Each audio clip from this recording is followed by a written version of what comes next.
This morning, a major test of President Trump's foreign policy strength. Secretary of State Marco Rubio is meeting with Russian officials to discuss an end to Moscow's war with Ukraine. Meantime, as Jared Hill reports, the White House is working to stabilize the fragile peace deal between Israel and Hamas. This morning, the White House is confirming on social media another major shakeup in the federal government. Over the weekend, the acting commissioner of the Social Security Administration stepped down.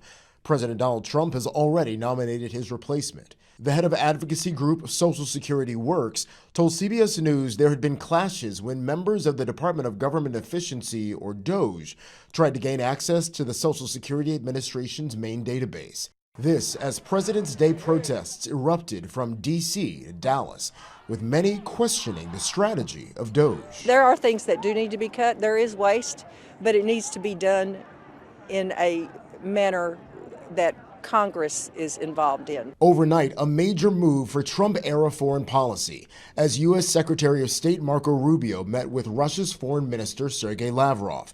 The talks in Saudi Arabia as President Trump pushes for a deal to end Russia's 3-year invasion into Ukraine. I think he wants to stop fighting. Ukrainian President Volodymyr Zelensky says his country was not invited to the negotiations and said any deal made without Ukraine will not be recognized. Monday in Paris, French President Emmanuel Macron hastily gathered European and NATO leaders to discuss the conflict on their continent, with President Trump's administration planning to negotiate directly with Russia.